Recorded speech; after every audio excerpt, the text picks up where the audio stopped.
2014 assembly ఎన్నికల్లో TDP తెలంగాణలో 15 సీట్లు సాధించింది. కానీ చివరకు మాత్రం ఇద్దరే మిగిలారు. అయితే ఈసారి కేవలం ఇద్దరు మాత్రమే విజయం సాధించారు. ఇక వారు కూడా గులాబీ గూటికి చేరడం ఖాయమని తెలుస్తోంది.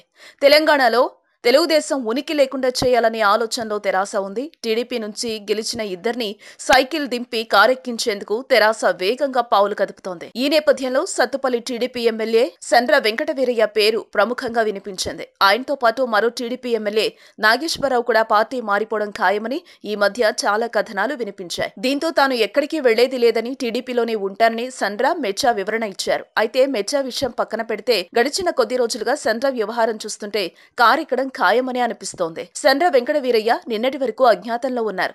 కనీసం ఫోన్ లైన్ లో కూడా అందుబాటులో లేరని సమాచారం. శుక్రవారం రాత్రే ఆయన హైదరాబాద్ వచ్చినట్టు ప్రచారం జరిగింది. ఇంతకీ ఆయన ఇన్నాళ్లు ఎక్కడ ఉన్నారన్నదే సస్పెన్స్ గా మారింది. ఇక తెలుగుదేశం వ్యవస్థాపకుడు నందమూరి తారక రామారావుకి వీరాభిమానినని సండ్ర చెప్పుకుంటారు. అలాంటి ఆయన ఎన్టీఆర్ వర్ధంతి కార్యక్రమంలో కూడా పాల్గొనలేదు. అంతేకాదు తెలుగుదేశం శాసనసభ్యుడిగా ఇంకా ప్రమాణం కూడా చేయలేదు. అసెంబ్లీకి ఆయన గైర్హాజరవుతున్నారు. ఈ పరిణామాలన్నీ చూస్తుంటే సండ్ర సైకిల్ దిగడం దాదాపు ఖాయంగానే ఉందనే అభిప్రాయం వ్యక్తమవుతోంది. సండ్రతో పాటు మరో ఎమ్మెల్యే నాగేశ్వరరావు కూడా తెరాస ముఖ్య నేతలతో టచ్ లో ఉన్నారని, పదవులకు సంబంధించిన చర్చలు కూడా జరుగుతున్నాయంటూ కథనాలు వినిపిస్తున్నాయి.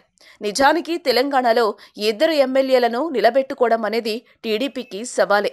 వీరుంటే అసెంబ్లీలో పార్టీ తరపున వాయిస్ ఉంటుంది. ఇప్పుడు ఈ ఇద్దరు చేజారితే అసెంబ్లీలో పార్టీకి ప్రాతినిధ్యం లేకుండా పోతుంది. వాస్తవానికి తెరాస లక్ష్యం కూడా అదే. అసెంబ్లీలో పరిపూర్ణమైన సంఖ్యాబలం ఉంచుకొని కూడా ఇతర పార్టీల ఎమ్మెల్యేల కోసం తెరాస చూడటానికి కారణం టీడీపీ ఉనికి లేకుండా చేయడమే. ఇక సండ్ర చేరికకు ముహూర్తం కూడా ఖరారైనట్టు సమాచారం. హలో, మిమ్మల్నే యోయో టీవీ యాప్ డౌన్లోడ్ చేసుకున్నారా? ఇంకా లేదా? మీ యాప్ స్టోర్కి వెళ్ళి వెంటనే డౌన్లోడ్ చేసుకోండి.